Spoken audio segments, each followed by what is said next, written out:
তো চলে আসলাম আবার একটা নতুন রেসিপি নিয়ে। আজকে একটা নিরামিষ দুর্দান্ত রেসিপি নিয়ে চলে আসছি বন্ধুরা। তো আজকে বানিয়েছি পনির ঝাল বা চচ্চড়ি বলতে পারো। একদম দুর্দান্ত স্বাদে পনিরের এই রেসিপি। তো নিরামিষ দিনে তোমরা একদিন হলেও বানিয়ে খেয়ে দেখো বন্ধুরা এইভাবে। তো সবাই সব রকম বানায় পনিরের রেসিপি, তো আমি আমারটা শেয়ার করলাম বন্ধুরা। ভালো লাগলে অবশ্যই কমেন্টে জানিও, লাইক শেয়ার সাবস্ক্রাইব করতে একদম ভুলো না বন্ধুরা। দেখো কতটা লোভনীয় হয়েছে, একদম রুটি পরোটা কিংবা গরম গরম ভাতের সাথে খুবই দারুণ লাগে।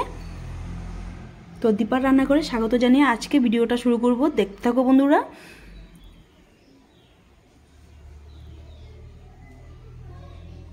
আমি এইখানে 250 পনির নিয়েছি, দেখো বন্ধুরা। তো পনিরটাকে আমি টুকরো করে কেটে নিব।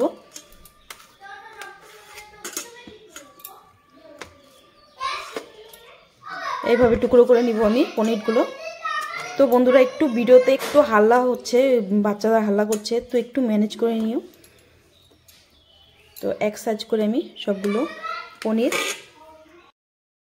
তো পনিরগুলো আমি সবগুলো পনির এক সাইজ করে আমি টুকরো করে নিয়েছি। দেখো বন্ধুরা এক সাইজ করে টুকরো করে নিয়েছি, সবগুলো আমি এভাবে টুকরো করে নেব, সাইড করে নেব। আর এখানে আমি একটা নিয়েছি মশলা তৈরি করে নেব। এখানে একটা টমেটো নিয়েছি, পোস্ত, এখানে চারমগজ, কাজু। তো এটাকে আমি একসাথে পেস্ট করে নেব, দেখতে থাকো বন্ধুরা। আমি দিয়ে দিব পোস্ত আর দিয়ে দিব এখানে কাজু, একটা টমেটো আর এখানে আছে চারমগজ। তো সবগুলো আমি একসাথে পেস্ট তৈরি করে নেব। একটা কড়াই বসিয়ে দিয়েছি, কড়াইটা গরম হয়ে গেছে, দিয়ে দিব সরষের তেল। তো তোমরা চাইলে সাদা তেল দিয়ে করতে পারো। ফোড়নে দিয়ে দিব আমি কালো জিরে, আর এখানে আমি করে রাখা মশলা। তো অফ ক্যামেরা আমি একটু কালো সর্ষে দিয়েছিলাম, তো ওটা দেখানো হয়নি, তো দিয়ে দিলাম মশলাটা।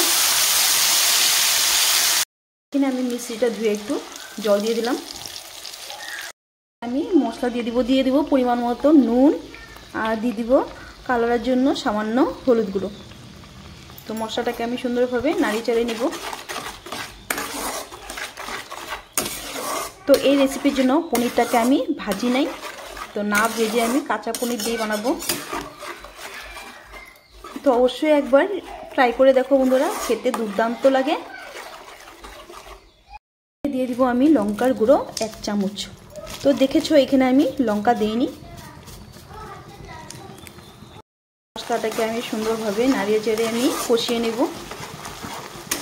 তো আজকে যারা দেশ বিদেশ থেকে আমার ভিডিওটা দেখছো, অবশ্যই আমার চ্যানেলটিকে সাবস্ক্রাইব করে পাশে থাকা বেল আইকন প্রেস করে দিও, যাতে আমার ভিডিও আপলোড করার সঙ্গে সঙ্গে তোমরা নোটিফিকেশান পেয়ে যাও বন্ধুরা। তো মশলাটাকে আমি সুন্দরভাবে কষিয়ে নেব। তো দেখো বন্ধুরা কতটা সুন্দর হয়েছে কালার। তো আমার রেসিপিটা যদি ভালো লাগে অবশ্যই আমার কমেন্টে জানিও, লাইক শেয়ার সাবস্ক্রাইব করতে একদম ভুলো না বন্ধুরা। আর অনুরোধ রইল স্কিপ করে পুরো ভিডিও দেখার, আর একদম লাইক দাও না বন্ধুরা। সবাই একটা করে লাইক দিয়ে শুরু করবে, আর সবার শেষে ভিডিওটা দেখার পরে একটা কমেন্ট করবে। তো মশলাটাকে আমি মোটামুটি কষিয়ে নিয়েছি, দেখো। এখানে দিয়ে দিব সামান্য পরিমাণে নারকেল কুড়া। তো দেখো মশলার থেকে এখানে আমার তেল ছেড়ে দিয়েছে। তো আরও 2 মিনিটের মতো আমি কষিয়ে নেব।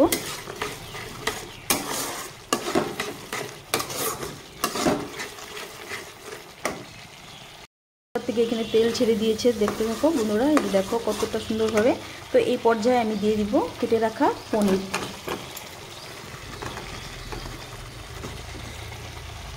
তো পনিরের সাথে আমি মশলাটাকে আমি সুন্দর করে কষিয়ে নেব।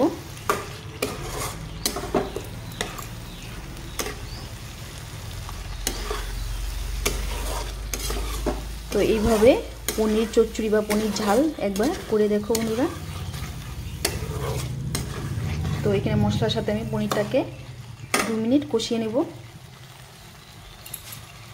সামান্য পরিমাণে দিয়ে দিব গরম জল। তো এই আগের থেকে আমি জল গরম করে রেখেছি, তো গ্রেভির জন্য আমি সামান্য পরিমাণে জল দিয়ে দিলাম। তো ঝোলটাকে আমি ফুটিয়ে নেব 5 মিনিটের মতো।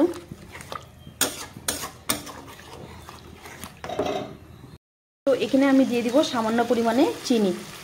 তো চিনিটা অপশনাল, তোমরা দিতেও পারো, না দিলেও হবে, কিন্তু আমি একটু দিয়ে দিলাম। তো এখানে আমি মশলাটা ভালোভাবে কষিয়ে নিয়েছি। দিয়ে দিব আমি 2টো চেরা কাঁচা লঙ্কা আর গরম মশলার গুঁড়ো। দিয়ে দিব হাতে ঘষে সামান্য পরিমাণে কসুরি মেথি। তো কসুরি মেথি দিলে সেন্টটা আরও দারুণ হয়। তো এখন আমি নামিয়ে নিব, সার্ভ করে দেখাচ্ছি তোমাদেরকে আমি সার্ভ করে দেখাচ্ছি। দেখো কতটা সুন্দর হয়েছে।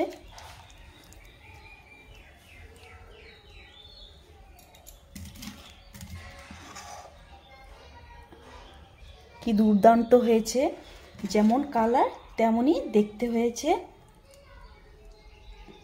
খেতেও দুর্দান্ত হয়। তো আজকের রেসিপিটা যদি ভালো লাগে অবশ্যই কমেন্টে জানিও, লাইক শেয়ার সাবস্ক্রাইব করতে একদম ভুলো না বন্ধুরা। তো আজকে ভিডিওটা আমি এখানেই শেষ করব, দেখা হবে নেক্সট ভিডিওতে। টাটা।